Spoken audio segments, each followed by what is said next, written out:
नमस्कार विद्यार्थी मित्रांनो, के वाघ कला वाणिज्य विज्ञान व संगणक विज्ञान महाविद्यालय चांदोरी। मी प्राध्यापक पगारे SD, तृतीय वर्ष कला साहित्य विचार यामध्ये आज आपण साहित्याचे स्वरूप व संकल्पना हा मुद्दा समजून घेणार आहोत। सर्जनशील लेखनासाठी मराठी भाषेमध्ये साहित्य, ललित साहित्य, वाङ्मय, सारस्वत, विदग्ध वाङ्मय असे शब्दप्रयोग वापरलेले दिसतात। यालाच संस्कृत भाषेमध्ये काव्य, साहित्य असे म्हणतात, तर इंग्रजी भाषेमध्ये लिटरेचर किंवा इमॅजिनेटिव्ह लिटरेचर असे म्हटले जाते। साहित्य ही संज्ञा अनेक व्यापक अर्थाने वापरली जाते, परंतु वाङ्मय किंवा साहित्य म्हणत असताना आपल्या संकल्पनेत कविता, कथा, कादंबरी, नाटक, ललित लेख, आत्मचरित्र, प्रवास वर्णन या प्रकारातील लेखनकृती येतात। याचाच अर्थ काही विशिष्ट भाषिक कृतींना साहित्य ही संज्ञा वापरली जाते। संस्कृत साहित्य परंपरेत काव्य ही संज्ञा केवळ कवितेपुरती मर्यादित नसून सर्व ललित वाङ्मय प्रकारचे साहित्य अशा व्यापक अर्थाने वापरली जात होती। काव्याच्या स्वरूपाविषयी विवेचन करताना संस्कृत साहित्य मीमांसिकांनी भारतीय अद्वैत तत्त्वज्ञान परंपरेतील शरीर व आत्मा ही परिभाषा रूपक म्हणून स्वीकारलेली दिसते। या रूपकाच्या आधारे काव्याचे शरीर कोणते व त्याचा आत्मा कोणता अशा प्रकारची चर्चा अनेक संस्कृत साहित्य मीमांसिकांनी केली आहे। शरीरापेक्षा आत्मा महत्त्वाचा, तो माणसाचे अस्तित्व दाखवणारा घटक आहे। साहजिकच काव्याचा आत्मा वा प्राणभूत तत्त्व कोणते याचा शोध घेण्याचा प्रयत्न संस्कृत साहित्य मीमांसिकांनी केला आहे। काव्याची सर्वसमावेशक निश्चित व्याख्या करणे अवघड आहे, कारण व्याख्या ही योग्य नेमक्या शब्दात सांगितली जाते, ती निश्चित असते, परंतु साहित्य हे कधीच निश्चित रूपात न सांगता त्याचे स्वरूप व लक्षण सांगण्याचा प्रयत्न केला आहे। साहित्याची लक्षणे आणि व्याख्या यामध्ये आपण बघणार आहोत की साहित्य ही एक कला आहे।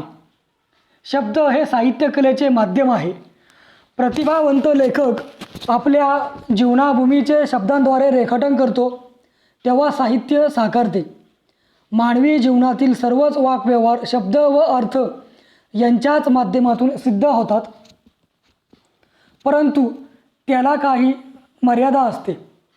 साहित्यातून शब्द व अर्थ हे मात्र जीवन दर्शन घडवीत मूल्यांची शिकवण देतात, त्यामुळे त्यांचे वेगळेपण सिद्ध होते। लेखकाच्या अनुभूतीचा कलात्मक आविष्कार म्हणजे साहित्य ही संकल्पना आपण स्वीकारतो। प्रत्येक साहित्यकृती आशयप्रधान असते। लेखकाच्या संवेदनशील मनाला जाणवलेले वास्तव त्यातून अभिव्यक्त झालेले असते। लेखकाची ही वैयक्तिक अनुभूती जेव्हा वैश्विक किंवा सार्वत्रिकतेचे रूप धारण करते तेव्हाच ती आशयप्रधान कलाकृती आपण साहित्य म्हणतो।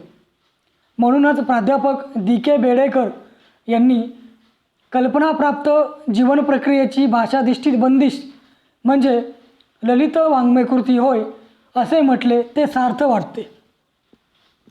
साहित्याचे हे स्वरूप लक्षात घेऊनच संस्कृत मीमांसिकांनी वस्तुनिष्ठ व विश्लेषक दृष्टिकोन अंगीकारून साहित्याच्या स्वरूपाची चर्चा केली आहे, आणि म्हणूनच आपण भारतीय साहित्यकारांचे विचार येथे बघणार आहोत। संस्कृत साहित्य मीमांसिकांनी काव्य ही सर्वसमावेशक संकल्पना साहित्य विवेचनासाठी स्वीकारली आहे।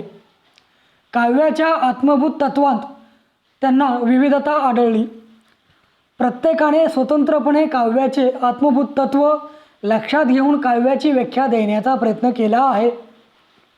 त्यातील काही प्रमुख संस्कृत साहित्यकारांनी दिलेल्या व्याख्या पुढीलप्रमाणे: भामह या संस्कृत साहित्यकाराने शब्दार्थो सहितो काव्यम म्हणजेच शब्द आणि अर्थ यांचे सहितत्व म्हणजे काव्य अशी काव्याची व्याख्या केली आहे.